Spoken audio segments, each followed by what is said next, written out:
क्लेव में 1000 इन्वेस्टर्स और 500 स्टार्टअप की सहभागिता। सीएम शिवराज सिंह कार्यक्रम में मौजूद हैं। ये सीधी तस्वीरें आप वहीं से देख पा रहे हैं, जहां पीएम मोदी कार्यक्रम को करेंगे संबोधित। अब से में गया तो एक नौजवान ने मुझे कहा, मामा एक सवाल करना चाहता हूं। अब मैं जरा जल्दी में था, फिर भी चलते चलते मैंने पूछा, बताओ। तो उसने मुझे ये बताया कि दिल्ली में और बाकी जगह स्टाम्प ड्यूटी कम लगती है, मध्य प्रदेश में स्टाम्प ड्यूटी ज्यादा लगती है। अब दिल्ली में कम और मध्य प्रदेश में ज्यादा, ये बात मुझे कुछ जमी नहीं। और इसलिए जिस बेटे ने कहा था उसकी बात पर भरोसा करते, उसने मुझे बताया कि केवल 500 रुपया स्टाम्प ड्यूटी लगती है। यही बताया था। 500 लगती है कि वैसे ही बताया था? अच्छा, दिल्ली में जितनी लगती है उससे कम ही लगेगी मध्य प्रदेश में, हम आज तय कर देते हैं।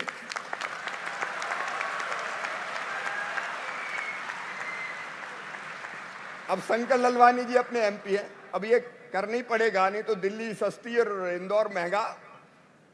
मेरे बच्चों के साथ ऐसा अन्याय कभी नहीं चलेगा। और पॉलिसी में भी चिंता मत करना, और कोई परिवर्तन की जरूरत होगी तो अब आज पॉलिसी बन गई तो कोई ब्रह्मा जी ने लिख के थोड़ी भेज दी है, क्या बदल नहीं सकती? मामा है, फिर बदल देगा, चिंता मत करना। तुम तो हिम्मत से आगे बढ़ने का काम करो। आज जो बात कही जा रही थी, शंकर ललवानी जी कह रहे थे कि 500 लोगों का इंक्यूबेशन सेंटर जल्दी खोलो, फिनटेक सिटी बनाओ। तो आइडिया तो पूरा करेंगे। शंकर काय को चिंता करते हो तुम? शंकर हम शिव शंकर की जोड़ी है। अजय ने कहा नई आईटी पॉलिसी जल्दी आनी चाहिए, तो हमारी पॉलिसी बनकर तैयार है। सकलेचा जी अब क्यों देर लगाई, फटाफट लेके आ जाइए उसको। पॉलिसी बनकर तैयार होगी तो वो भी जल्दी आ रही है। इंडस्ट्रियल कॉरिडोर पर स्टार्टअप विलेज खोला जाए, ये भी आपने कहा है। और इंदौर में इनोवेशन लैब बनाई जाए, जहां artificial intelligence, machine learning, big data और रोबोटिक्स पर काम किया जाए, जो सबके लिए ओपन फॉर ऑल हो। और इसके साथ एक और बात आपने कही है कि इंदौर में वर्ल्ड स्टार्टअप समिट जैसा आयोजन है। तो भाई इंदौर में आज ही मैं बता दे रहा हूं, 7 और 8 जनवरी 2023 को ग्लोबल इन्वेस्टर समिट माननीय प्रधानमंत्री जी पधार रहे हैं। बहुत बहुत धन्यवाद माननीय मुख्यमंत्री जी। अब ऐसे काम नहीं चलेगा। जैसे ही माननीय प्रधानमंत्री जी को हम ऑनलाइन देखें, हम सब खड़े होकर जोरदार तालियों से उनका स्वागत करेंगे। अभी आने वाले हैं कुछ ही क्षणों की दूरी पर। अभी आने वाले हैं प्रधानमंत्री जी, लेकिन आने की खबर से ही आप इतने उत्साहित है कि ऐसा लग रहा है कि स्टार्टअप अब बिल्कुल उड़ान भरने को तैयार है। माननीय प्रधानमंत्री जी हमारे बीच आ गए, तालियां बजा के स्वागत कीजिए, अभिनंदन कीजिए।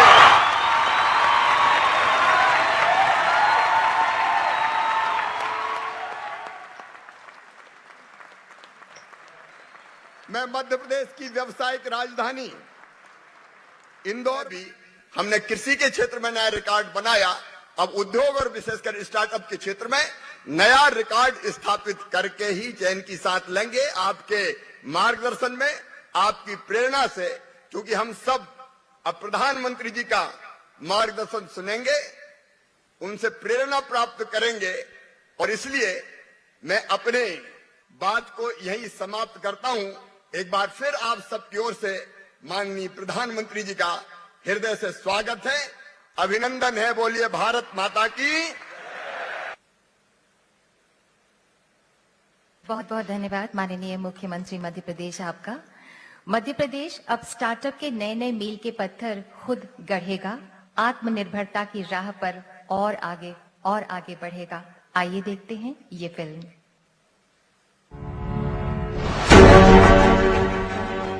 माननीय प्रधानमंत्री श्री नरेंद्र मोदी जी के मार्गदर्शन में लगातार उन्नति कर रहा हमारा भारत आज स्टार्टअप इकोसिस्टम में दुनिया का तीसरा सबसे बड़ा देश बन चुका है। पिछले 8 वर्षों में देश की मेट्रो सिटीज ही नहीं बल्कि छोटे छोटे शहरों और कस्बों से भी स्टार्टअप्स निकल कर आए हैं, जो अपने डायनेमिक आइडियाज और लगन से लगातार सफलता के कीर्तिमान रच रहे हैं। भारत का स्टार्टअप इकोसिस्टम आज दुनिया में अपना परचम लहरा रहा है। ये भारत के स्टार्टअप इकोसिस्टम की ताकत है कि वो पैशन से, सिंसियरिटी से और इंटीग्रिटी से भरा हुआ है। प्रधानमंत्री जी की संकल्पना की दिशा में संकल्पित प्रयास करते हुए मुख्यमंत्री शिवराज सिंह चौहान के कुशल नेतृत्व में पिछले 6 वर्षों में मध्य प्रदेश में स्टार्टअप फ्रेंडली इकोसिस्टम निर्मित हुआ है। ये प्रदेश के सुदृढ़ इकोसिस्टम का ही परिणाम है कि आज स्टार्टअप्स केवल बड़े शहरों तक सीमित न होकर प्रदेश के कोने कोने में संचालित हो रहे हैं, जो आईटी, इंजीनियरिंग, डिजाइन और एग्रीकल्चर जैसे अनेक क्षेत्रों में कार्य कर रहे हैं। मध्य प्रदेश सरकार द्वारा स्टार्टअप उद्यमियों से लगातार चर्चा और देश की बेस्ट प्रैक्टिसेस के अध्ययन के बाद स्टार्टअप के लिए मध्य प्रदेश स्टार्टअप नीति एवं कार्यान्वयन योजना 2022 लागू की गई है।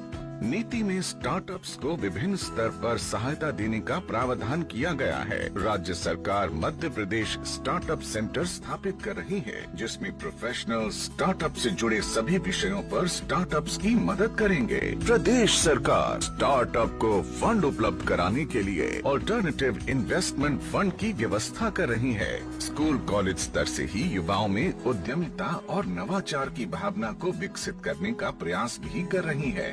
प्रदेश सरकार द्वारा स्टार्टअप उद्यमियों एवं इससे जुड़े सभी स्टेक होल्डर्स को एक मंच पर लाने के लिए Madhya Pradesh startup portal launch किया जा रहा है, जिसे भारत सरकार के स्टार्टअप पोर्टल से इंटीग्रेट किया गया है। नई स्टार्टअप नीति से प्रदेश के दूरस्थ अंचलों में उद्यमिता और नवाचार को बढ़ावा मिलेगा। प्रदेश में महिला संचालित स्टार्टअप को बढ़ावा देने के लिए अतिरिक्त सहायता का भी प्रावधान किया गया है। प्रदेश में राज्य सरकार के प्रयास से 1900 से अधिक मान्यता प्राप्त स्टार्टअप संचालित हैं, जिनमें 800 से अधिक स्टार्टअप महिला उद्यमियों के हैं। प्रधानमंत्री जी ने एक मंत्र दिया और वो मंत्र था आत्मनिर्भर भारत का मंत्र। आत्मनिर्भर भारत के लिए आत्मनिर्भर मध्य प्रदेश का निर्माण करेंगे, ये मेरा संकल्प भी है और ये हमारा सपना भी है। मध्य प्रदेश के स्टार्टअप राज्य में निर्मित इकोसिस्टम से लाभान्वित होकर यूनिकॉर्न बनते हुए आत्मनिर्भरता की राह पर चल पड़े हैं।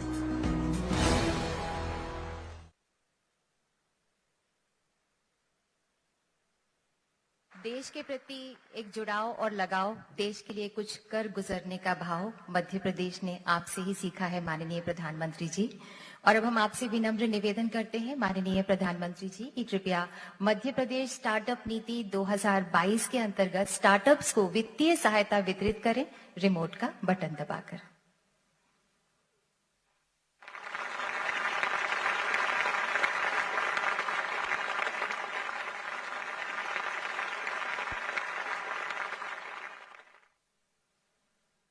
और अब श्री अर्णव गुप्ता और श्रीमती अनुभा सिंघे को वित्तीय सहायता प्राप्त हो रही है।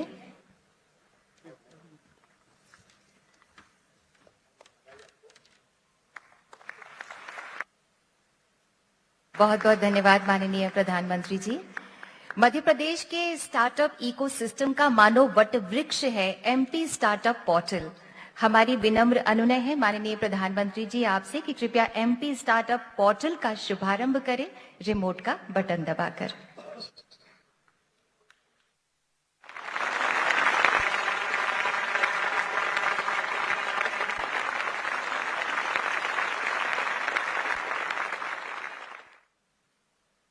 बहुत बहुत धन्यवाद माननीय प्रधानमंत्री जी। माननीय प्रधानमंत्री जी, आपने युवाओं को आत्मविश्वास से आगे बढ़ने का अर्थ समझाया और उन्हें स्वयं को स्वयं की पहचान पर गर्व करना सिखाया। आज हमारे बीच माननीय मध्य प्रदेश राज्य के ऊर्जा और आत्मविश्वास से भरे युवा अपने कामयाब और नायाब स्टार्टअप्स के साथ आपसे बातचीत करने के लिए उत्सुक भी हैं और बहुत उत्साहित भी हैं। सबसे पहले शॉप किराना इंदौर के युवा तनु तेजस सारस्वत आपसे बातचीत करना चाहेंगे माननीय। सारस्वत जी आदरणीय नमस्ते। नमस्ते सर, आदरणीय प्रधानमंत्री जी। एक तो मेरी तरफ से और पूरे स्वच्छ भारत इंदौर की तरफ से आपको सादर प्रणाम। मेरा नाम तनु तेजस सारस्वत है। मैं एक संस्था चलाता हूँ शॉप किराना नाम से, अपने 2 पार्टनर के साथ में, दीपक धनोतिया एंड सुमित गुड़ावत। शॉप किराना हिंदुस्तान की किराना दुकानों को सशक्त कर रहा है। हमारा ऐसा मानना है कि किराना दुकानें हिंदुस्तान की रीढ़ की हड्डी है। आज भी 90% हिंदुस्तान किराना दुकानों से सामान लेता है। तो क्यों ना इन किराना दुकानों को तकनीक के माध्यम से डायरेक्ट कंपनी से हम जोड़ दें, उनको सशक्त करें, ताकि वो भी आने वाले समय में जितने भी हम ऑनलाइन देखते हैं वो उनके साथ में कंधे से कंधा मिला के चल सकें। सारस्वत जी, आपका स्वयं का बैकग्राउंड क्या है और आप कोई इस क्षेत्र में जाने की कल्पना कहां से शुरू हुई? सर, मेरा बैकग्राउंड राजस्थान से है। मैं 15 साल पहले इस शहर में आया था अपनी एजुकेशन करने। 15 साल पहले ही मैंने कुछ एक बिजनेस चालू किया था। इस काम की प्रेरणा मेरे पार्टनर से मेरे को आई। मेरे जो पार्टनर हैं दीपक धनोतिया, उनके पिताजी की एक किराना की दुकान है, एक सेमली रूपा करके एक गांव है वहां पे। उन्होंने 20 से 22 साल तक एक किराना व्यापारी का प्रॉब्लम देखा। उसके बाद में वो वहां से निकले, गेट के टॉपर बने, गोल्ड मेडलिस्ट बने। वहां से उन्होंने पीएनजी कंपनी में ज्वाइन किया, सप्लाई चेन, जो कि टाइड की सप्लाई चेन देखते थे। पीएनजी दुनिया की सबसे फास्टेस्ट ग्रोइंग कंपनी है। उन्होंने पीएनजी की भी प्रॉब्लम देखी, तो उन्होंने ये प्रॉब्लम देखी कि किराना दुकान भी कंपनी तक नहीं पहुंच पा रही है और दुनिया की सबसे फास्टेस्ट कंपनी भी किराना दुकान तक नहीं पहुंच पा रही है, और 1 करोड़ से ज्यादा ऐसी किराना दुकानें हैं। क्या कोई इनको कनेक्ट कर सकता है क्या तकनीक के माध्यम से? प्रेरणा वहां से मिली सर। जब आपने शुरू किया तब क्या लगता था, आपका अपॉर्चुनिटी कैसी है और बाद में इसमें कैसे ग्रो हुआ? सर, मुझे बताते हुए बड़ा गर्व हो रहा है। हम हिंदुस्तान की पहली ऐसी कंपनी है जिसने किराना दुकान को कुछ ऑनलाइन बेचने का सोचा।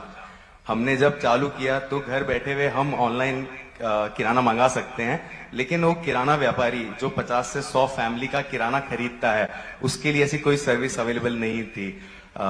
हमने 7 साल पहले कंपनी चालू करी। उस टाइम पे एक किराना दुकान में कंप्यूटर पे नहीं होता, एक मोबाइल होता है खाली, वो बहुत अनऑर्गेनाइज्ड है। तो हमको जो सबसे बड़ी जो चैलेंज मिला वो ये था कि हम जो नॉन टेक सेवी हैं, ये सारे किराना दुकानें, इनको हम तकनीक पे कैसे लेके आए। पर एक बिलीफ था कि ये हिंदुस्तान के सबसे पुराने बिजनेस ओनर्स है, अगर इनको वैल्यू मिल गई तो ये तकनीक पे आ जाएंगे।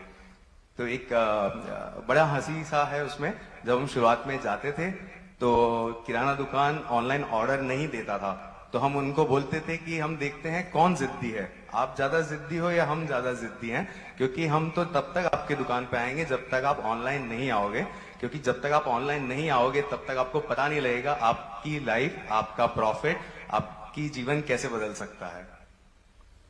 अभी कितने लोग आपके साथ जुड़े हुए हैं? अभी 50,000 से ज्यादा किराने की दुकानें हमारे साथ में से जुड़ी हुई है।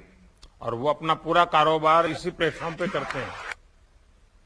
हाँ सर, हमारे 40% अपनी दुकान का सामान वो हमारे से खरीदती हैं लगभग।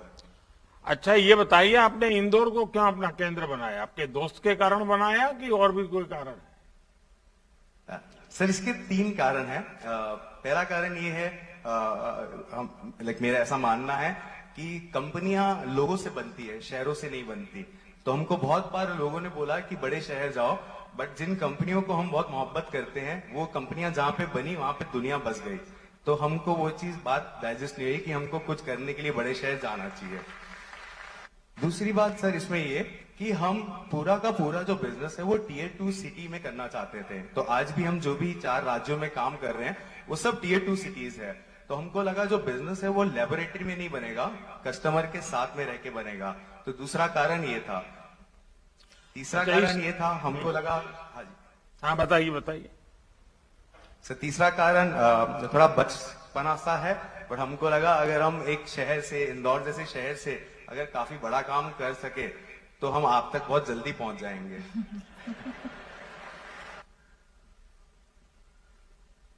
अच्छा, ये बताइए सारस्वत जी कि मैं कल्पना कर सकता हूं, क्योंकि आपको एक टेक्नोलॉजी का ज्ञान होना, प्लेटफॉर्म बनाना वो एक काम है, लेकिन एक छोटे किराना के व्यापारी को इसके साथ जोड़ना एक बड़ी चुनौती है। कई ऐसी चुनौतियां भी आई होगी इसको करने में, जो बड़े सप्लायर चेन्स होंगे वो भी क्वेश्चन करते होंगे, जो क्लाइंट होगा वो भी क्वेश्चन करता होगा। तो उन सारी चुनौतियां कैसी रही और क्या परिणाम मिला? सर बिल्कुल सही कहा आपने। चुनौतियां पहले भी आई थी, आज भी आ रही है, कल भी आएगी। पहले एक बिहेवियर की चुनौती थी कि कोई जो 100 लोगों को एक कागज पे ऑर्डर देता है, उसको हम कैसे कन्विंस करें कि एक ऑनलाइन लेके आए। उसके लिए हमने बहुत एक अच्छा ट्रेनिंग मटेरियल बनाया, जिसमें हम उनको ऐसे ट्रेन करते हैं कि कैसे आपको आपके लाइफ का टाइम बच सकता है। तो आप जो 2 घंटे 3 घंटे दुकान बंद करके भी आप जाते हैं, उसकी जगह नहीं जाके आप एक ऐप से ऑर्डर कर सकते हैं और वो 2 घंटे अपने परिवार के साथ में बिताएं। आज के भी चैलेंजेस अलग है, क्योंकि अब तकनीक बहुत तेजी से आ रही है और बहुत सारा ऑनलाइन हो रहा है। जो किराना दुकानें हैं उनमें एक डर बैठा हुआ है आज कि जो ये नई कंपनियां हैं या जो मॉडर्न डिटेल्स आते हैं, क्या उनका भविष्य नहीं है क्या? हमारा ऐसा मानना है कि भविष्य है, क्योंकि मैं वो हिंदुस्तान नहीं देख पा रहा जहां पे 1 करोड़ बिजनेस ओनर जो स्मॉल किराना स्टोर्स है वो नहीं रहेंगे, क्योंकि ये 90% आज भी इन्हीं से खरीदता है सामान। अच्छा, साथ में बताइए, आपको मालूम होगा सरकार ने एक स्ट्रीट वेंडर्स के लिए योजना बनाई हुई है, स्वनिधि की।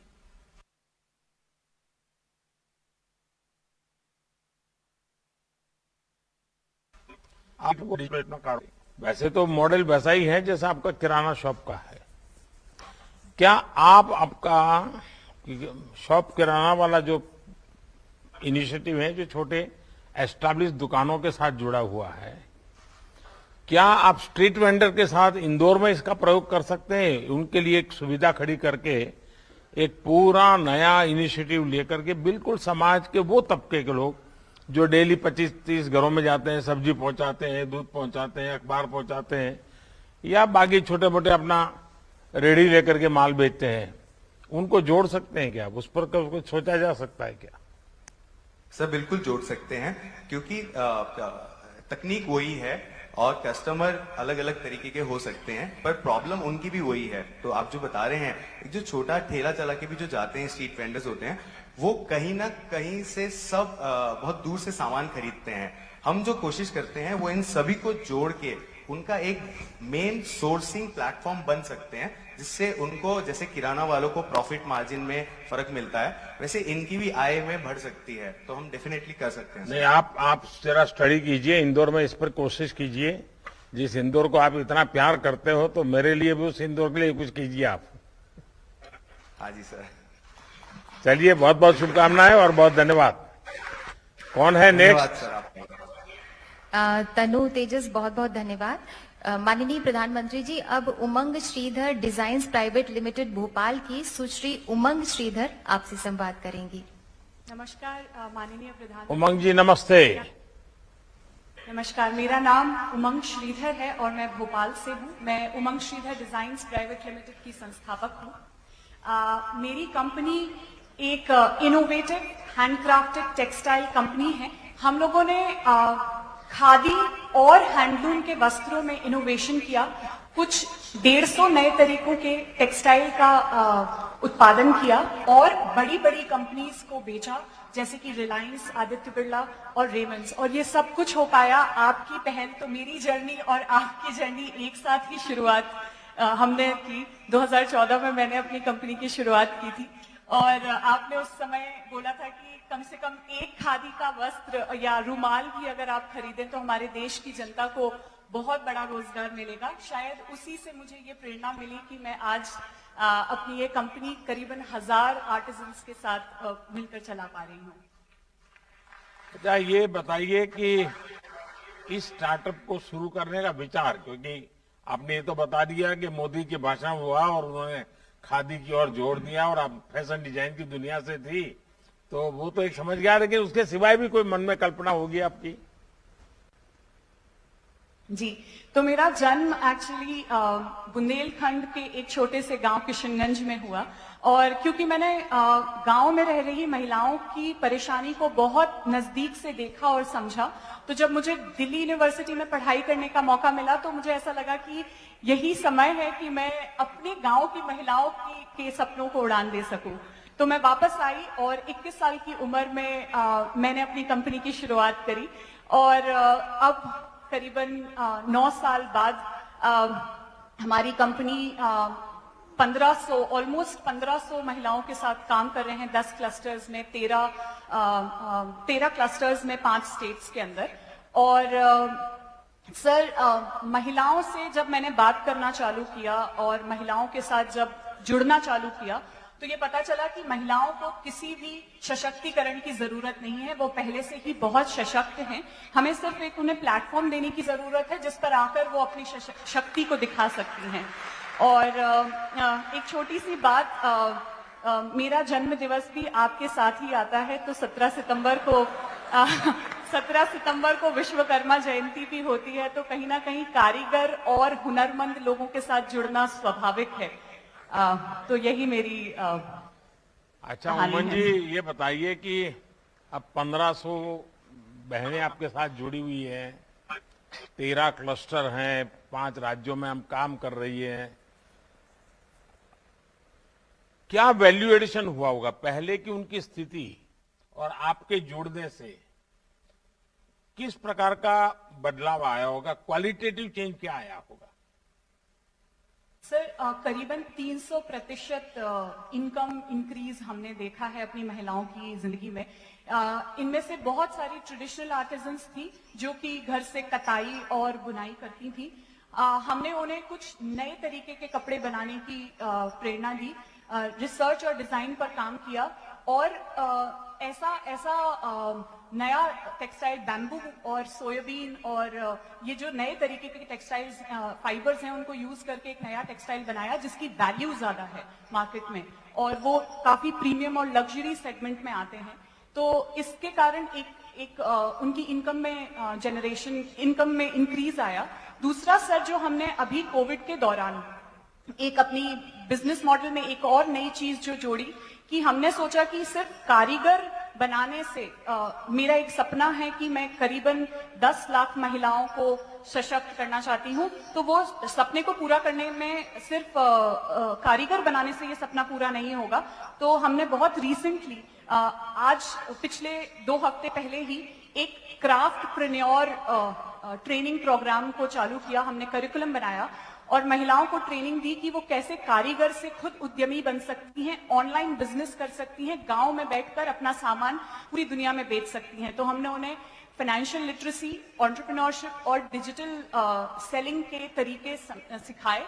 पहला जो हमारा ये क्लस्टर है, हमने 200 महिलाओं को बाग, एक प्रिंटिंग क्लस्टर है मध्य प्रदेश में, बहुत फेमस है, वहां पर 200 ट्राइबल महिलाओं को हमने ये ट्रेनिंग चालू करी है और बहुत जल्द आप इन महिलाओं को इंस्टाग्राम, फेसबुक, व्हाट्सएप के जरिए पूरी दुनिया में सामान बेचते हुए पाएंगे।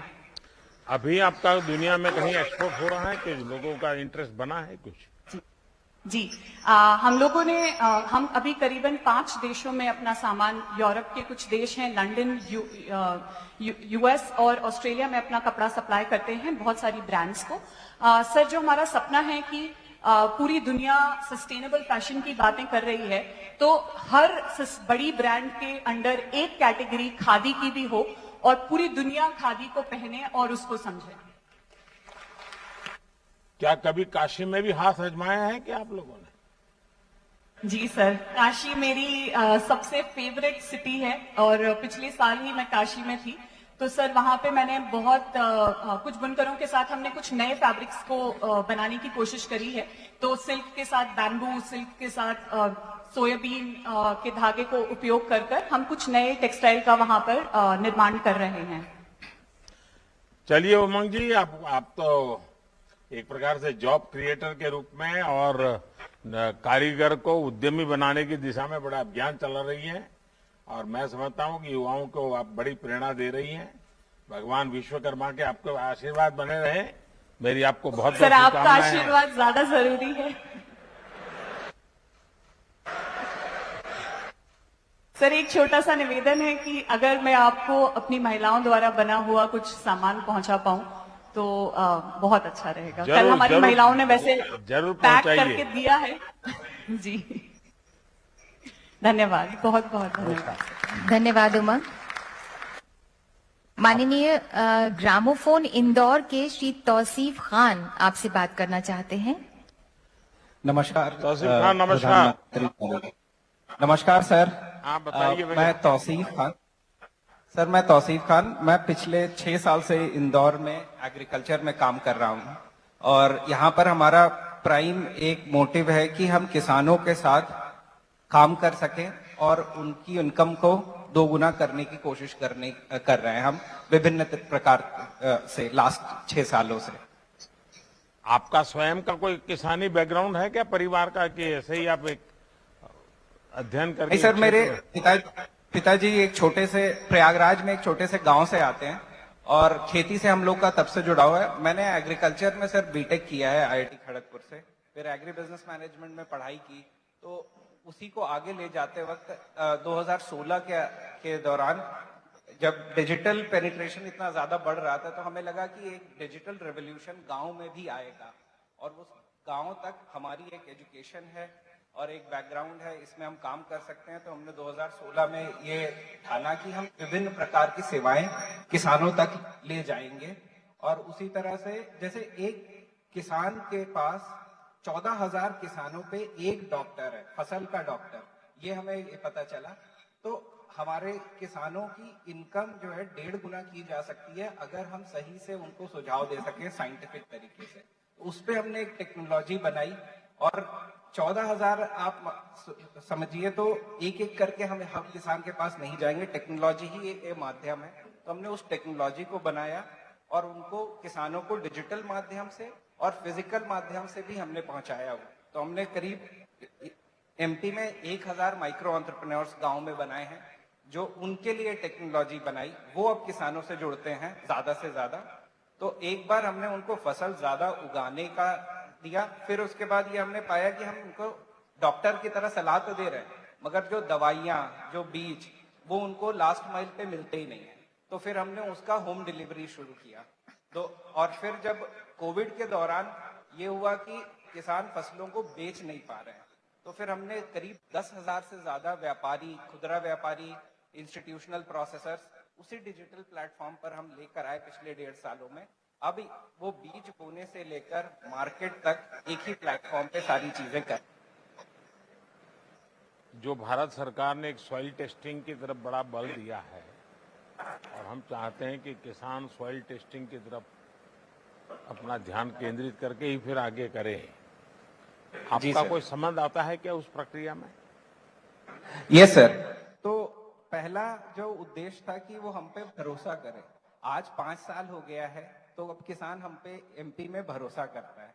तो हमने पिछले साल ही शुरू किया है कि उनको हम सॉइल टेस्टिंग करवाते हैं और सॉइल टेस्टिंग हमने ये देखा कि सर सॉइल टेस्टिंग तो हो जाती है मगर फसल के अनुसार कौन सा फर्टिलाइजर डालना है वो उनको पता नहीं चल पाता है। तो हमने उनको एक स्टेज और आगे लेकर गए कि उनका डेटा के अनुसार एक बटन पे क्लिक पे हम उनको रिपोर्ट पूरी जनरेट करते हैं।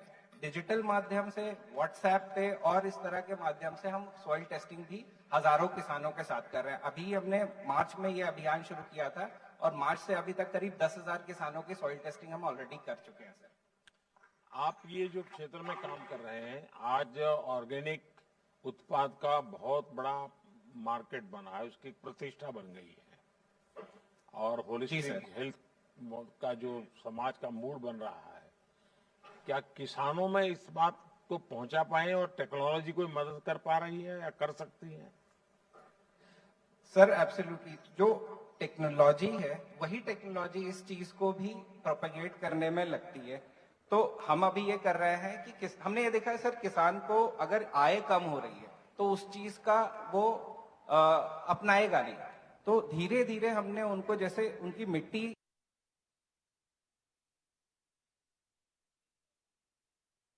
एकदम पत्थर अब जा रही है हर रोज फर्टिलाइजर एक्सेसिव डालते डालते, तो हम अब माइक्रोबियल प्रोडक्ट प्रमोट कर रहे हैं, हम ऑर्गेनिक प्रोडक्ट प्रमोट कर रहे हैं। उनको किट में एक आसान तरीके से उपलब्ध करवा रहे हैं। जैसे यहाँ पर एमपी में शाजापुर करके जगह है, तो वहां पर आज हजारों किसान हैं जो ये बोलते हैं कि अब हमारी मिट्टी में जो अर्थवॉर्म होते हैं, जो कीड़े होते हैं, वो दोबारा आने लगे हैं।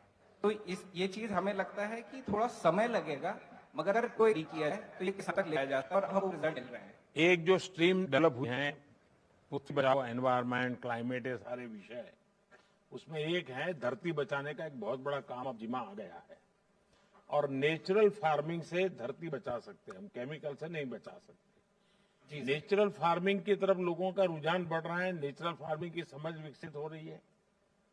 सर, एक तरह से हम देखें कि जैसे ही देश डेवलपमेंट की तरफ जा रहा है, डेवलपिंग से डेवलप्ड नेशन, तो न्यूट्रिशनल रिक्वायरमेंट लोगों को ज्यादा लगती है। तो किसान भी आज ये समझता है और वो भी ये हमसे पूछते हैं कि कैसे किनुआ जैसी खेती कर सकें या कैसे हम नेचुरल फार्मिंग कर सकें मगर हमारा उत्पादन ना कम। तो वो हम नए नए तकनीक और नए नए प्रोडक्ट्स हिंदुस्तान में ही नहीं, बाहर भी अब बन रहे हैं जो नेचुरल फार्मिंग तक प्रमोट कर सके। जैसे यूरोप को पूरा केमिकल फ्री करने का जो है हो गया है, तो वही सारी चीजें अब यहाँ पे भी आ रही हैं। बस इन सारी चीजों को सर हमने ये देखा है कि किसानों को एक्स्ट्रा बताना पड़ता है। वो काम अगर हम डिजिटल माध्यम से करते हैं तो शायद ज्यादा तेजी से कर सकते हैं। तो यस, मुझे लगता है कि सर इस चीज का अगले 4 से 5 साल में और तेजी से ये बढ़ेगा। देखिए, इंदौर ने स्वच्छता के अभियान में देश को एक बड़ा ही उदाहरण रूप काम करके दिखाया है। क्या इंदौर जिले के किसान केमिकल मुक्त खेती, प्राकृतिक खेती, अगर आप इस दिशा में हैं, आपका स्टार्टअप है और मुख्यमंत्री जी बैठे हैं, अगर इंदौर जिले के किसान इस एक दिमाग में ले लें कि भाई हाँ हमको ये करना है, तो मैं समझता हूँ एक बहुत बड़ा मॉडल इंदौर शहर स्वच्छता के लिए और इंदौर जिला प्राकृतिक खेती के लिए एक मॉडल बन सकता है। तो आप तो किसानों के साथ रोजमर्रा व्यापार चल रहा है, आपका स्टार्टअप चल रहा है, उनसे नाता रहा है, तो आप भी इस बात को उन तक पहुंचाइए। सर डेफिनेटली हम सरकार के साथ यहाँ पर काम कर सकते हैं इस चीज पे, और इसको सही से कैसे किया जाए वो हम प्रोपेगेट कर सकते हैं। तो मुझे ऐसा लगता है अगर ये इसकी शुरुआत तेजी से की जाए, जैसे एक स्टार्टअप नीति हम 4 महीने में लेकर आ गए हैं, उसी तरह से अगर इस चीज पे भी उसी मुहिम की तरह से हम काम कर रहे हैं तो हम आगे बढ़कर काम करने के लिए इसमें जो है सर। चलिए, बहुत बहुत शुभकामनाएं आपको। धन्यवाद जी। Thank you sir. धन्यवाद सर। धन्यवाद आपको तौसीफ। माननीय प्रधानमंत्री जी का भी बहुत बहुत धन्यवाद और युवाओं को शुभकामनाएं। आज भारतीय युवाओं की आंखों में उम्मीद और विश्वास की चमक है। वो सपने देखते हैं, भरपूर सपने देखते हैं, क्योंकि उन्हें पता है कि वो सपने न्यू इंडिया में वक्त से पहले ही साकार भी हो जाते हैं। भारतीय युवाओं की प्रतिभा और क्षमता को अपने सानिध्य का आशीर्वाद देने वाले माननीय प्रधानमंत्री जी से हम सबका विनम्र अनुरोध है कि कृपया हम सबका मार्गदर्शन करें, हम सबको अपनी शुभकामनाएं दें।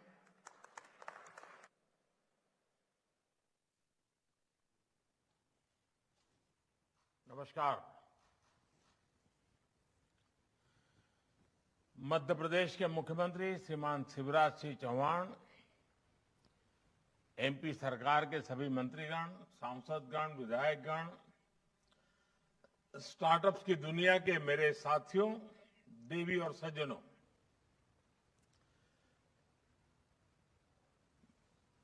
आप सबने देखा होगा शायद, मैं मध्य प्रदेश की युवा प्रतिभाओं से, स्टार्टअप से जुड़े कुछ नौजवानों से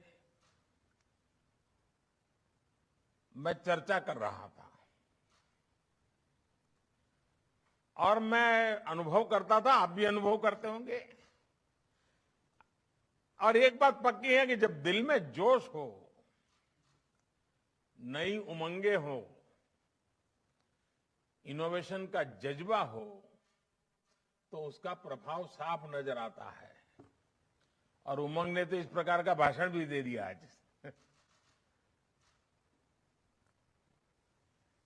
आप सबसे मुझे जो बात करने का अवसर मिला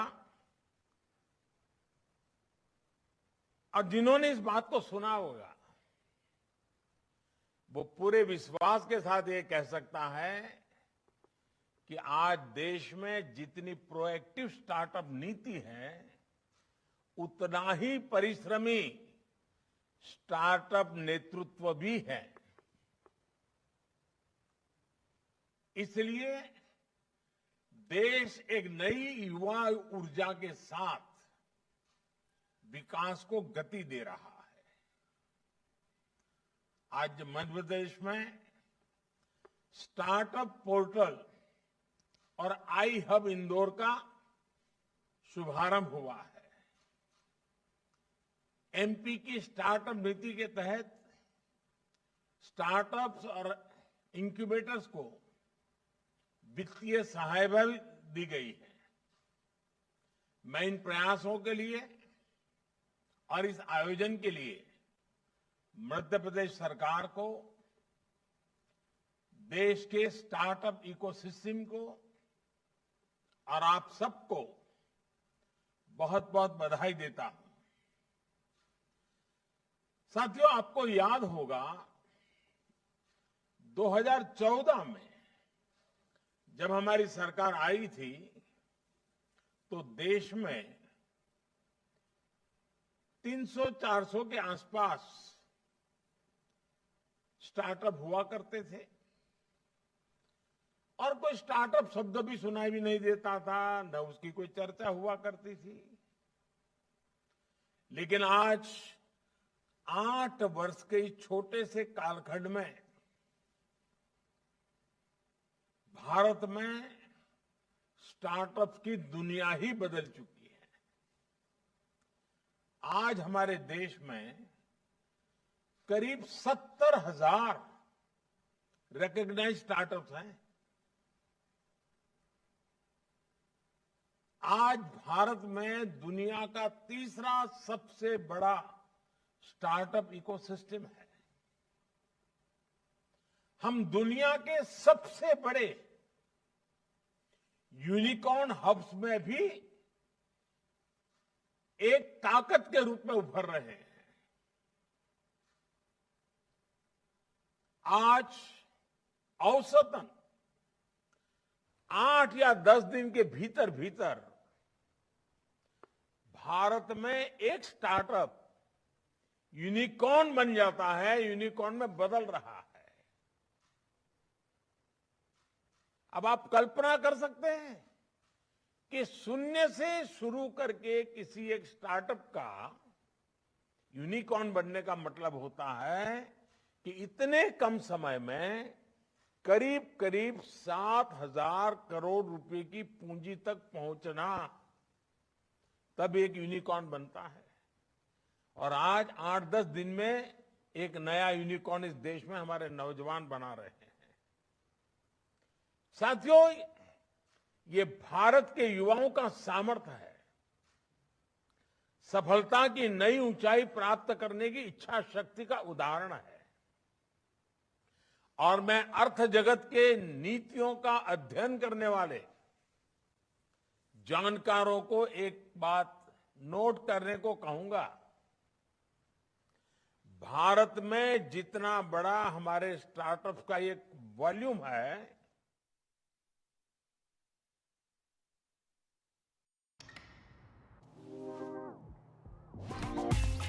वाह दीदी,